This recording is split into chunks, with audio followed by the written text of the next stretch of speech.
Assalamualaikum warahmatullahi wabarakatuh. Puji syukur kehadiran Allah Subhanahu wa Ta'ala karena atas rahmatnya dan karunia-Nya, saya Nabila Marziatul dengan NIM 230510143 dapat menyampaikan materi ini sebagai bentuk tugas dari mata kuliah Hak Kekayaan Intelektual yang diampu oleh Bapak Arif Rahman SHMH di bawah naungan Fakultas Hukum Universitas Malikus Saleh. Pada kesempatan ini, saya akan membahas salah satu kasus yang menarik sekaligus penting dalam kajian hukum kekayaan intelektual, yaitu sengketa merek dagang antara MS Glow dan PS Glow. Kasus ini bermula dari penggunaan kata Glow dalam kedua merek berbeda. MS Glow merupakan merek yang terlebih dahulu mendaftarkan merek mereka secara sah di Direktorat Jenderal Kekayaan Intelektual. Namun kemudian muncul merek lain, yaitu PS Glow dan PS Store Glow, yang juga menggunakan unsur kata yang sama. Hal ini tentu menimbulkan polemik. MS Glow merasa dirugikan karena potensi kebingungan di masyarakat atas kemiripan merek tersebut. Mereka pun menggugat ke Pengadilan Niaga Medan.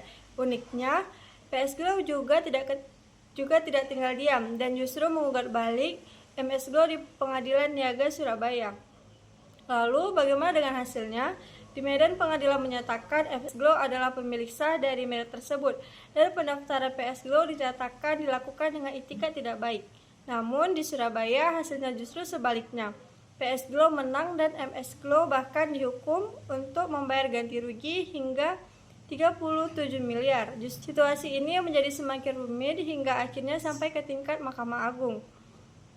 Dalam putusan kasasi, Mahkamah Agung menyatakan bahwa MS Glow adalah pemilik sah dari merek dagang tersebut, sedangkan pendaftaran PS Glow dibatalkan karena dianggap menjiplak dan dilakukan tanpa itikat baik. Di sini kita bisa lihat dasar hukumnya. Kita merujuk pada Undang-Undang Nomor 20 Tahun 2016 tentang merek dan indikasi geografis. Pasal 1 ayat 1, merek tidak bisa didaftarkan jika memiliki persamaan pada pokoknya dengan merek yang sudah terdaftar sebelumnya. Pasal 76, pendaftaran ini dilakukan tanpa itikat baik dapat digugat untuk dibatalkan. Sini kita ada analisis hukumnya. Sistem pendaftaran merek di Indonesia menganut sistem first to file. Artinya siapa yang lebih dahulu mendaftar secara sah, maka ialah pemilik yang diakui hukum.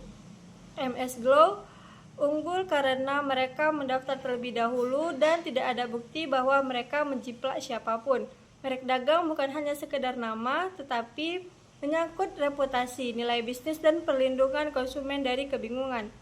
Ini sejalan dengan teori merek yang menyatakan bahwa merek adalah bagian dari identitas bisnis yang harus dilindungi. Jadi pendapat saya di sini dari sudut pandang saya pribadi, saya menilai putusan Mahkamah Agung sudah sangat tepat. Jika PS Glow dibiarkan, maka kerja keras MS Glow dalam membangun merek akan sia-sia, dan bila sistem pendaftaran merek bisa dijeplak begitu saja, maka akan merusak kepercayaan publik terhadap hukum.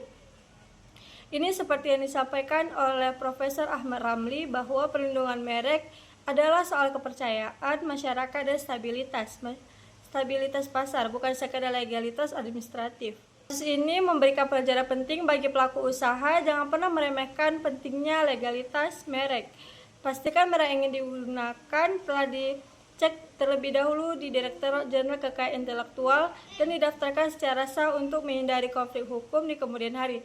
Terima kasih atas perhatiannya. Assalamualaikum warahmatullahi wabarakatuh.